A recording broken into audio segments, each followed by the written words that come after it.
गलीसिया के इतिहास में मार्टिन लूथर का नाम कौन नहीं जानता।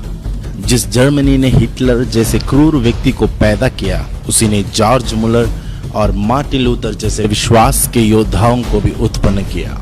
मार्टिन लूथर 10 नवंबर 1483 में इस्लबेन पूर्वी जर्मनी में पैदा हुआ। क्योंकि वो संत मार्टिन का दिन था, इसलिए उसका नाम भी मार्टिन ही रख दिया गया। वह 8 भाई बहनों में दूसरे नंबर का था। उसके पूर्वज बड़ी मेहनत करने वाले किसान लोग थे। उसके माता पिता मार्गेट और हैंस ने उसे परमेश्वर के भय में रहना सिखाया।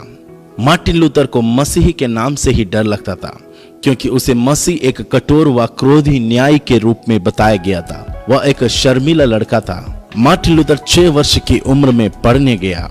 उसे माँ बाप व शिक्षकों की सख्ती का सामना करना पड़ता था। उसे अपने स्कूल के दिनों में 1 साल तक भीख मांगनी पड़ी। उसके पिता उसे वकील बनाना चाहते थे। जब वह 18 वर्ष का था, तब वह आरफूट विश्वविद्यालय में पढ़ने गया।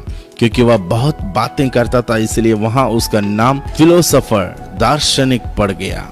वह बहुत होशियार, धार्मिक और बातूनी था। उसके गाना गाने व बजाने की कला के कारण जल्दी ही वो विद्यार्थियों के बीच में जानने लगे। एक दिन अनायास ही उसे एक बाइबल मिल गई। क्योंकि वह परमेश्वर व सच्चाई को जानना चाहता था, इसलिए उसने उसे बहुत ही ध्यान से पढ़ा।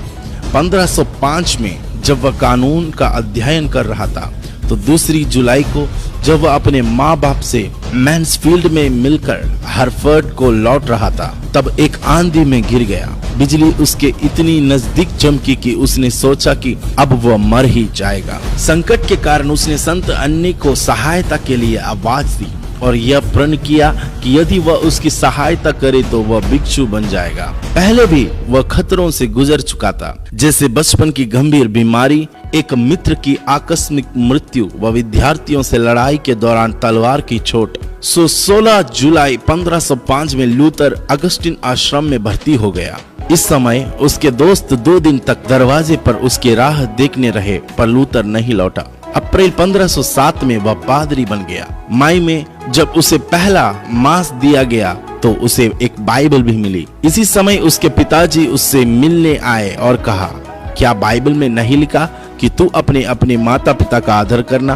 परंतु लूथर ने अपनी हट नहीं छोड़ी। उसे आश्रम में शांति की आशा थी, पर वहां नहीं मिली। इसलिए उसने शांति व सच्चाई जानने के लिए रातों को जाग जाग कर उपवास रख कर बड़ी मेहनत से बाइबल पढ़ा। सन 1512 में डीडी की डिग्री लेने के बाद वह विटनबर्ग में प्रोफेसर बन गया। वहां वह बाइबल का परमेश्वर शास्त्र पढ़ाता था। उसे यूनानी, इब्रानी और जर्मनी भाषाओं का ज्ञान था। एक दिन इन्हीं कक्षाओं को पढ़ने की तैयारी में रोमियो 1 अध्याय 17वां पद ने उसे झकझोर दिया। यहाँ लिखा है, धर्मी जन विश्वास से जीवित रहेगा। यही सच्चाई आगे चलकर लूथर के धर्म सुधार आंदोलन का मुख्य सिद्धांत बन गई। धीरे धीरे बाइबल अध्ययन से लूथर को धर्म सुधार की आवश्यकता महसूस होने लगी। एक बार जब वह रोम गया तो हालात देखकर दंग रह गया। उसने रोम को वेश्या करार दे दिया। 1511 से अब तक वह आश्रम में ही प्रचार करता था, पर 1514 से वह आराधनालय का प्रचारक बन गया। यहाँ वह बड़ी सुंदरता व गहराई से धर्म शास्त्र को आम लोगों को समझाता। 1515 में वह विकर बन गया। जब भी उसे तत्कालीन धर्म शिक्षा में कुछ भी धर्मशास्त्र के विपरीत लगता, तो वह उसका विरोध करने से नहीं डरता था। धर्मशास्त्र पढ़ते पढ़ते लूथर का स्वयं का विश्वास से नया जन्म हो गया और उसका जीवन बदल गया। अब वह मसीह में नई सृष्टि था, पोप का गुलाम नहीं। अब उसकी शिक्षा व प्रचार का केंद्र बिंदु बाइबल थी। उसने बाइबल के लिए कहा, जैसे भेड़ों के लिए चरवाहा, मनुष्य के लिए मकान, चिड़ियों के लिए घोंसला और मछलियों के लिए जलधारा, उसी प्रकार एक विश्वास योग्य आत्मा के लिए बाइबल है। इसी दौरान दूसरे पादरी इंडल्जेंस से पैसा कमा कर अमीर बनते जा रहे थे। इंडल्जेंस का मतलब यह था कि पोप के नाम से लोगों के पापों की क्षमा के लिए पैसे देने पर एक पत्र जारी किया जाता था कि उनके पाप माफ हो गए हैं। उन दिनों रोम में संत पीटर के चर्च का पुनर्निर्माण चल रहा था।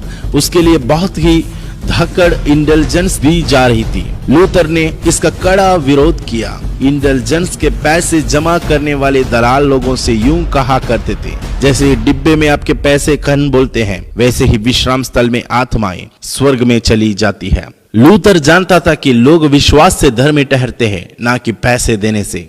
इसलिए उसने ऑल सेंट्स चर्च विटनबर्ग के दरवाजे पर 95 सूत्रों का पर्च ठोक दिया। यह काम 31 अक्टूबर 1517 में ऑल सेंट्स डे के दिन में किया गया था। पहला सूत्र यह था कि प्रायश्चित का संबंध व्यक्ति के सारे जीवन से है तथा 62वां सूत्रानुसार सुसमाचार मंडली का सच्चा खजाना है। अंत में उसने झूठी शांति की जो इंटेलिजेंस से प्रभाव में आती थी विरोध किया और कहा कि व्यक्ति के पास पैसे से नहीं पर व्यक्ति के प्रायश्चित और मसीह के क्रूस के बलिदान पर विश्वास से दूर होते हैं। इसकी कॉपियां आर्क बिशप मेंज व औरों को भी भेजी गई। जल्द ही ये बात जनता के विवाद का विषय बन गई। आर्क बिशप मेंज ने ये पत्र रोम के पोप को भेजकर यह मांग की कि लूथर को इस काम के लिए मना किया जाए और इंटेलिजेंस बेचने वालों को भी चमकाया जाए। मार्च में जब इसकी कॉपियां विटनबर्ग में पहुंची तो विद्यार्थियों ने इन्हें जला दिया, परंतु लूथर को मालूम था कि कैथोलिक मंडलियों में कई लोगों के विचार उसके जैसे ही थे, पर वे बोलने से डरते थे। लूथर की जान खतरे में थी क्योंकि ब्रेंडनबर्ग के बिशप ने तो यहाँ तक कहा था, जब तक मैं डाली की तरह लूथर को भी आग में ना फेंक दूं, तब तक मैं शांति से नहीं बैठूंगा। लूथर के भी कई समर्थक बन गए और इस प्रकार दो पार्टियां बन गई।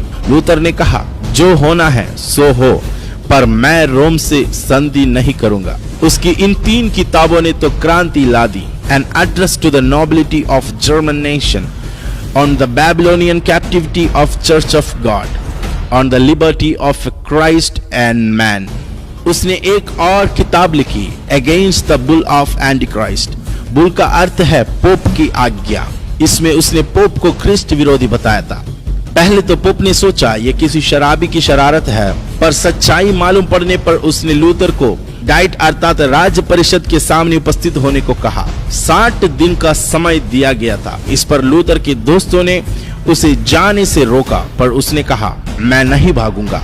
मैं जानता हूं कि ये मेरे खून के प्यासे हैं, पर मैं चाहता हूं कि मेरा खून इन्हीं के माथे पड़े। अप्रैल 1521 में भारी भीड़ की उपस्थिति में डाइट ऑफ वर्म्स धार्मिक अदालत में हाजिर हुआ, जहां दुनिया के दिग्गज धार्मिक नेता बैठे थे। उनका कहना था कि जो विचार लूथर ने व्यक्त किए हैं उन्हें वापस ले, परंतु लूथर ने कहा, परमेश्वर के वचन ने मेरे विवेक को छू लिया है। मैं कुछ भी ना वापस ले सकता हूँ और ना ही लूंगा, क्योंकि हमारा विवेक के विरुद्ध काम करना ना ठीक है ना खतरे से खाली। मैं इसी बात पर अटल हूँ, इसके अलावा मैं और कुछ नहीं कर सकता। परमेश्वर मेरी सहायता करे, आमीन। यदि धर्मशास्त्र या और पुख्ता कारणों से मुझे मेरी गलती का एहसास करा दिया जाए तो मैं अपनी बात वापस लेने को राजी हूँ। इसकी इस दृढ़ता के कारण अदालत ने यही निर्णय लिया कि लूथर को नियमों का उल्लंघन करने वाला व कानूनी की रक्षा से वंचित व्यक्ति घोषित कर दिया जाए। उसके लोगों पर भी प्रतिबंध लगा दिया गया। सम्राट ने उसे 24 घंटों के अंदर अंदर वर्क्स को छोड़ देने की आज्ञा दे दी। फिर उसे सेक्सनी के फेडरिक के घर, जो वार्टबर्ग किले में रहता था, शरण मिली। यहाँ उसने नए नियम का जर्मन भाषा में अनुवाद किया। उसने अपने अनुवाद के शिक्षकों का वर्णन इस प्रकार किया, मेरा शिक्षक गृहणियां, खेलते बच्चे और चौपड़ों के व्यापारी थे। इन्हीं से उसने सीखा कि कैसे अपनी बात कहे। कुछ ही समय बाद उसने कहा कि वह किसी संसारिक राजा के संरक्षण में रहना नहीं चाहता। उससे कहीं अधिक शक्तिशाली अपने गुरु मसीह की शक्ति में विश्वास करके बिना दूसरों को जोखिम में डाले एक मसीह बनकर रहना चाहता हूँ। सन 1520 में उसने कई लेख लिखे जिनकी बहुत मांग थी। ऐसा प्रतीत होता था मानो वह अपने आप को ही अपने लेखों में उतार देता था। इन लेखों में उसने रोमी चर्च के मुकाबले में अपनी प्रतिरक्षा की बातें लिखी थी। इन लेखों ने मानव जाति का इतिहास बदल दिया। उसने अपने भाषणों में व लेखों में स्पष्ट कर दिया कि उसने तात्कालीन कलीसिया से हमेशा के लिए नाता तोड़ लिया है और पोप ना तो सबसे बड़ा है और ना ही उसकी आज्ञाएं विश्व से परे हैं। परिणाम स्वरूप बहुत से भिक्षु आश्रमों को छोड़कर वापस आम आदमी बन गए और अपने जीवन को मसीह को अर्पित किया। कई बार धर्म के नेताओं ने लूथर को बुला बुला कर पूछा कि शायद उसने अपने विचार बदल दिए हैं, पर हर बार लूथर ने मसीह में उसके विश्वास का इजहार किया। 13 जून 1525 को लूथर ने कैथरीन वान बोरा नामक भिक्षुनी एक नन से शादी कर ली। उनकी शादी की अंगूठियों पर यह लिखा था, जिन्हें परमेश्वर ने जोड़ा है उन्हें कोई मनुष्य अलग ना करे। उनके 6 बच्चे हुए। शादी से लूथर के व्यक्तित्व में निखार आ गया। लूथर ने मंडलियों में समय समय पर पादरियों के दौरे की व्यवस्था बनाई और कुछ योग्य पादरियों को मार्गदर्शन दिया कि वे दूसरे पादरियों के लिए कुछ निर्देश बनाए। उसने मंडली में उपदेश देने की प्रथा पुनरुद्धार किया और सार्वजनिक स्कूल भी खोले। सन 1537 में बीमारी के एक गंभीर झटके के बाद वह कभी भी पूरी तरह संभल नहीं पाया। मरते समय उससे पूछा गया, क्या अब भी तुम वही विश्वास करते हो जो तुमने जीवन भर सिखाया? उसने कहा, हाँ। मरते समय उसने बाइबल के इस पद को 3 बार बोला, परमेश्वर ने जगत से ऐसा प्रेम किया कि अपना इकलौता पुत्र दे दिया, ताकि जो कोई उस पर विश्वास लाए वह नाश ना हो परंतु अनंत जीवन पाए। उसकी मृत्यु 18 फरवरी 1546 में आइजलबन में हुई, जहां वह पैदा भी हुआ था। यीशु नासरी के बाद यही एक व्यक्ति है जिस पर सैकड़े किताबें लिखी गई है। उसे भविष्यवक्ताओं और कलीसियाओं के खंभों की श्रृंखला में एक खंभा माना जाता है। वह एक व्यक्ति था। वह अपने बारे में कहता था, परमेश्वर कड़क लट्ठों को फाड़ने के लिए कड़क कुल्हाड़ी का ही प्रयोग करता है। उसमें अंदरूनी चमक, मानवीय उदारता, संवेदनशील और भावुकता थी।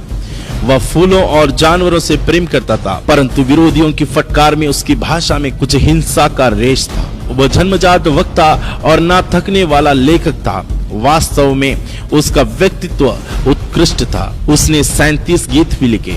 उसके विरोधी मानवतावादी इर्समस ने कहा था, लूथर ने 2 ही गलतियां की है। एक तो उसने पोप के माथे पर चोट की है और दूसरा भिक्षुओं के पेट पर लात मारी है।